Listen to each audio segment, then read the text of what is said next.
Hai Sobat Sehat semuanya, saya Dr. Tirta Wijaya. Di channel ini kita akan bahas berbagai masalah seputar kesehatan. Tapi pada kesempatan kali ini kita akan bahas sesuatu yang sedikit berbeda. Mungkin buat teman-teman yang subscribe tahu ya, selama 2 minggu terakhir ini saya nggak posting apapun. Itu karena saya lagi sakit. Dokter bukan dewa ya, bukan Tuhan. Jadi dokter bisa sakit. Dan ya seperti orang pada umumnya lah, kalau lagi sakit butuh istirahat, pengobatan, dan pemulihan. Dan pada kesempatan kali ini saya mau sharing nih apa yang terjadi waktu itu. Jadi ceritanya, biasanya sehari-hari kan saya makan di rumah ya, masak sendiri, masak. Cuma pada kesempatan kali itu saya lagi sibuk, nggak sempat masak. Jadi kita beli makanan di luar. Nah, waktu beli makan di luar pun biasanya kalau saya cenderung pilih yang dimasak di tempat. Jadi kita lihat waktu dimasaknya, misalnya kayak bakso, mie ayam itu kan dimasak di tempat tuh. Terus udah dimasak, disajikan, kita makan. Nah, apapun yang mau waktu itu saya sibuk, nggak sempet nungguin juga. Jadi saya beli makanan yang tunjuk bungkus bawa pulang. Nah, rupanya makanan yang saya beli waktu itu ada sesuatunya, saya nggak tahu apalah, kan nggak dikirim ke lab juga ya. Tapi saya konsumsi, sebenarnya sih rasanya nggak ada yang aneh ya. Cuma malamnya saya muntah hebat, muntah semua isi perut keluar. Udah gitu diare juga, semua isi. Jadi istilahnya kayak detok terpaksa lah ya. Yang isi perut yang di saluran cerna bagian atas semua keluar lewat mulut, yang di bawah semua keluar lewat ini. Saya udah tahu, wah ini kayaknya nggak benernya itu yang dari makanan yang di luar itu. Soalnya saya udah bertahun-tahun, 3 tahun lebih nggak pernah ngalamin seperti ini, gitu ya. Dalam keadaan normal untuk pasien biasa, maksudnya itu pasien yang mengalami kondisi seperti saya ini, saya akan sarankan untuk diobservasi dulu. Kenapa? Kalau dia muntah dan buang-buang airnya nggak terlalu parah, kita bisa kasih obat. Untuk muntahnya kita kasih obat anti muntah. Untuk buang-buang airnya kita kasih obat supaya nggak terlalu mengganggu gitu ya. Tapi untuk pasien saya, umumnya akan saya sarankan biarin aja keluar. Yang di dalam itu nggak bener, antara kuman, racun, atau apalah gitu ya.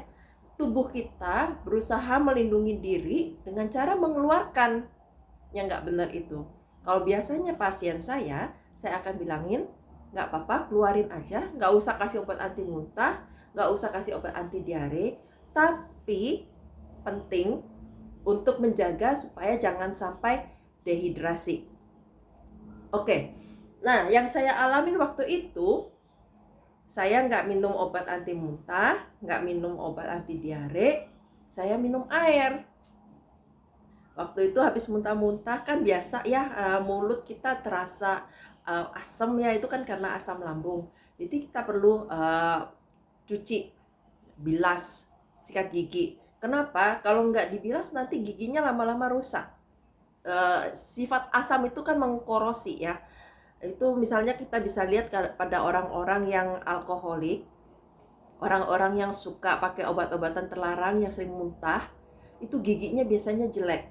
Kenapa? Karena gitu, mereka habis muntah, teler kan, nggak sikat gigi, udah karena keseringan begitu, lama-lama giginya hancur. Nah, saya nggak mau tuh. Jadi setiap kali muntah saya sikat gigi. Paling enggak harus pakai air. Nggak bisa didiamin gitu aja gitu ya. Kalau bisa pakai pasta gigi lebih bagus sih gitu. Nah, udah gitu saya coba minum untuk mencegah dehidrasi. Apa punya mau, ternyata yang saya alamin lumayan parah.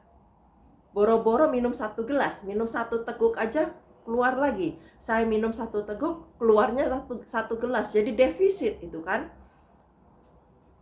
Nah, karena ini saya bilang yang saya alami termasuk parah, saya butuh obat anti muntah. Kenapa? Supaya nggak dehidrasi. Karena kan kalau mau dikeluarin, udahlah kita pilih salah satu, keluarnya lewat atas atau lewat bawah gitu kan. Nah, saya perlu intake cairan. Saya minum obat anti muntah. Ternyata saking parahnya, ibu, obat anti muntah pun saya nggak bisa masuk. Saya minum seteguk, nggak sampai seteguk, sedikit aja. Asal pilnya masuk gitu kan. Nggak lama keluar lagi pilnya, obat anti muntahnya keluar lagi, dan airnya keluar lebih banyak lagi. Wah, kalau saya ketemu pasien yang kondisinya seperti ini udah nggak bisa didiemin, harus dikasih obat. Biasanya obatnya nggak bisa lewat mulut lagi, harus dikasih lewat suntik. Kenapa? Kalau lewat mulut nanti keluar lagi, percuma gitu ya, nggak akan tercapai tujuan terapinya.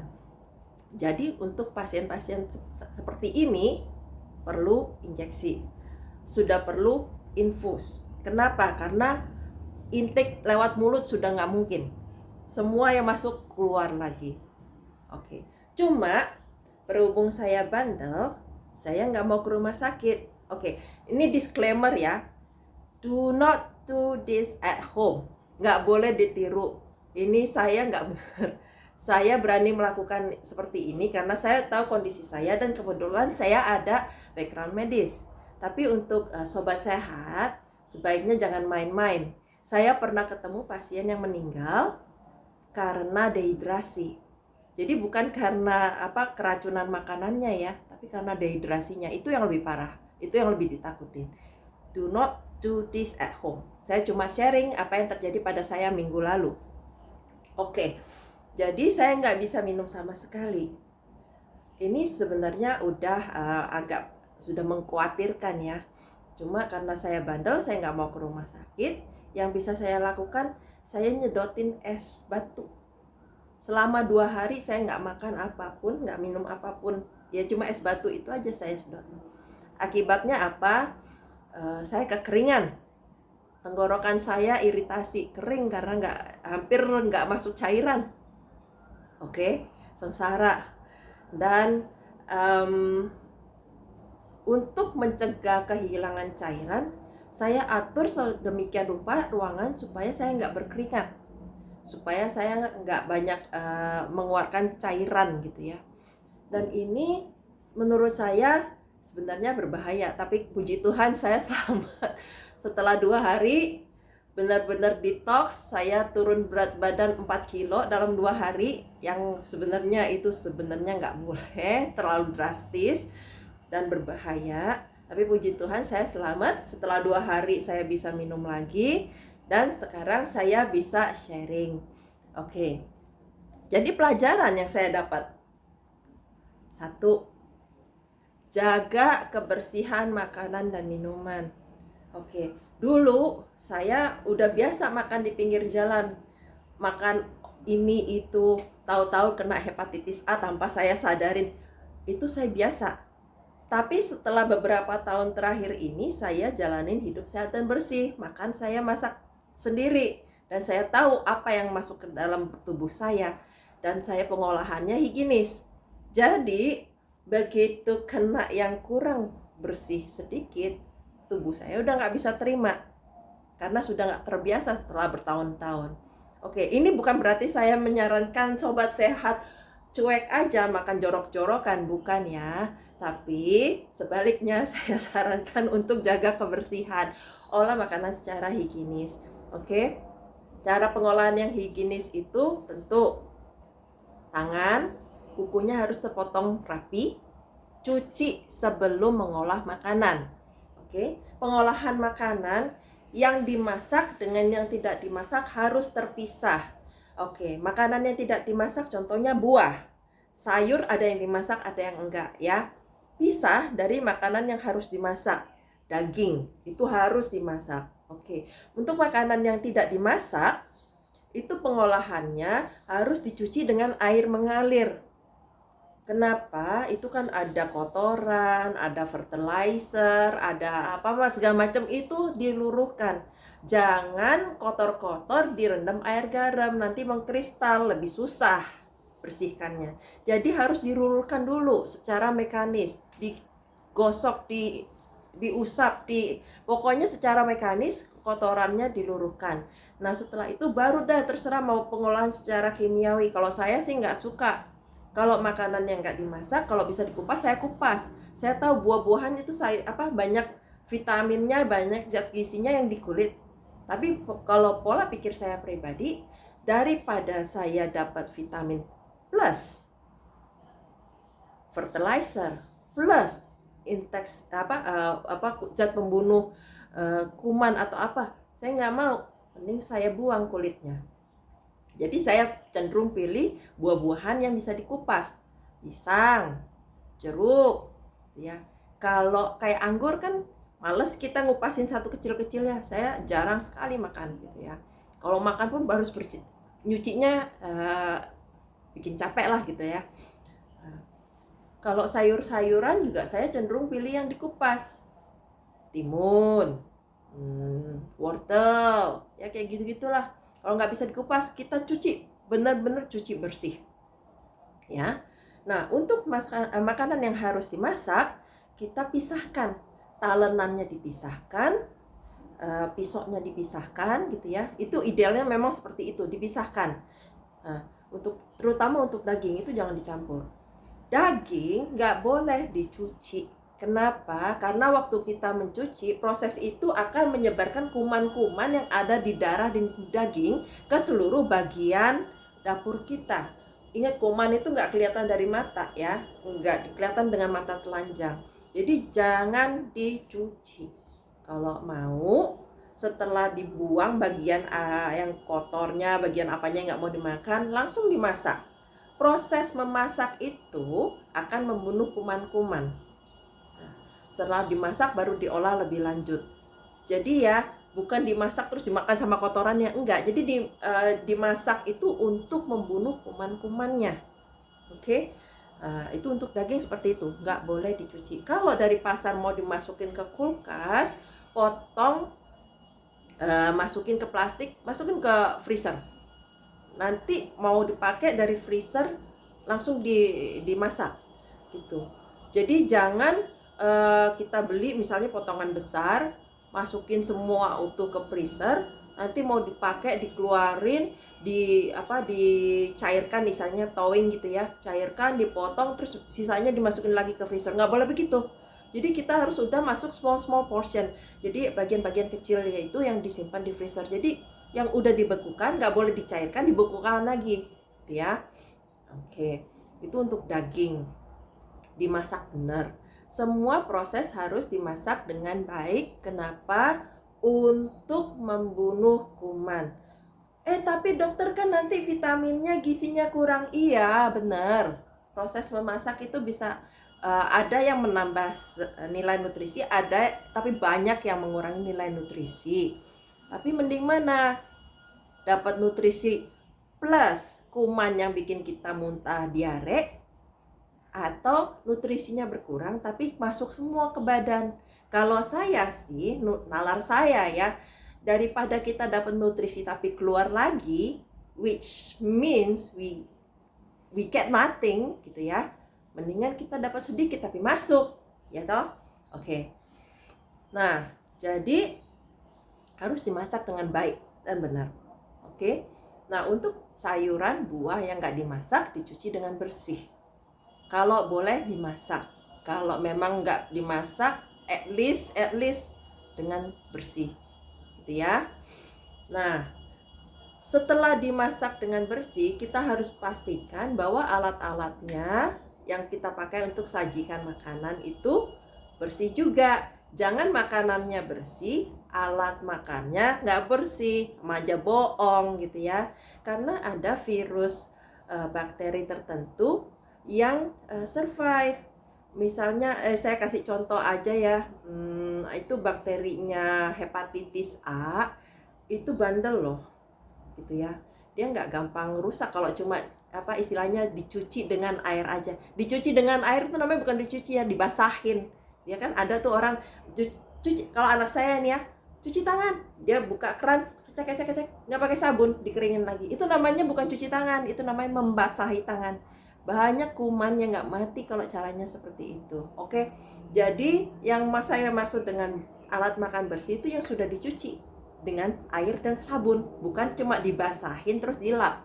Beda ya, meskipun secara kasat mata kelihatannya bersih, tapi itu kumannya di mana-mana gitu loh. Oke.